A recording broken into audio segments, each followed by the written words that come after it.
शैली के स्थापत्य हम जो देख रहे हैं, इसमें ये कला 8वीं से 9वीं सदी के मंदिर स्थापित हैं और इसके अंदर जो मूर्ति कला है वो 12वीं से 13वीं सदी के बीच के ये मूर्ति कला हमारे यहाँ स्थापित है। द्वाराट नगर में आज नेपाल के सुदूरवर्ती प्रदेश में निवर्तमान मुख्यमंत्री राजेंद्र सिंह रावल पहुंचे, जिनसे खास मुलाकात हमारे संवाददाता विमल शाह ने की। निवर्तमान मुख्यमंत्री राजेंद्र सिंह रावल ने कत्यूरों के साधन काल में बने इन विशालकाय अद्भुत मंदिरों के बारे में जाना और अपनी बात कही। राजेंद्र सिंह रावल द्वारा कत्यूरों के कार्यकाल पर एक पुस्तक भी लिखी गई है। वो स्वयं को कत्यूरों का वंशज बताते हैं। उनका कहना है कि डोटीगढ़ कत्यूरी शासनकाल में काली नदी से पिथौरागढ़, चंपावत, बागेश्वर, अल्मोड़ा जिले तक थी। उस समय कत्यूरों ने कुमाऊं मंडल और गढ़वाल मंडल में अपना साम्राज्य फैलाया था और साथ ही नेपाल में भी कत्यूरों का कई जगह पर शासन रहा था। कत्यूर द्वाराट को द्वारिका बनाना चाहते थे, इसीलिए यहाँ हाट बनाया था और बद्रीनाथ मंदिर, केदारनाथ मंदिर के साथ ही 365 मंदिरों का निर्माण किया था।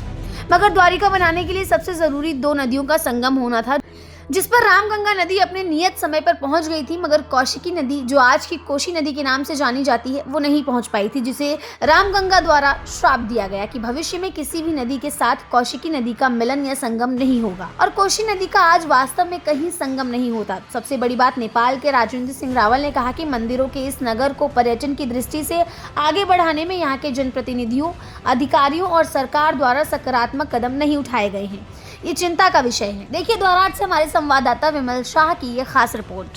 जी बताएं, आज द्वाराहाट में पहली बार आप यहाँ पर पहुंचे हुए हैं, तो मंदिरों की नगरी कहा जाता है द्वाराहाट को जी। तो क्या आपने यहाँ पर देखा और क्या कहना चाहते हैं? मैं यहाँ पर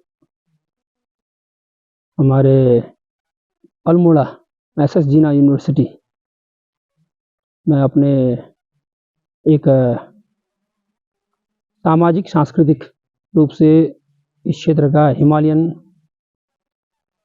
फोक कल्चरल समिट हुआ था। उसके दरमियान से मैं यहाँ पर आया। इस क्षेत्र की संस्कृति पर प्रकाश डालना मेरा सबसे पहला काम था। सुदूर पश्चिम नेपाल के पूर्व मुख्यमंत्री की हैसियत से मुझे आमंत्रित किया गया था और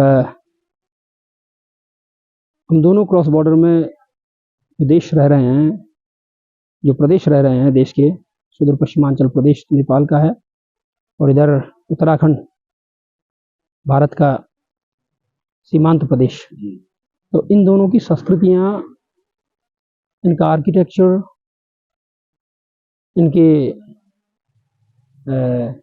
भाषाएं, इतना ही नहीं, हमारी संस्कृति की बहुआयामिक पक्ष है। फोकलोर्स, हमारे फोक कल्चर में एक रूपता है। और जैसा कि मैं कत्यूरियों से बिलोंग करता हूँ। सुना है आपके द्वारा कत्यूरों पर एक पुस्तक भी लिखी गई है?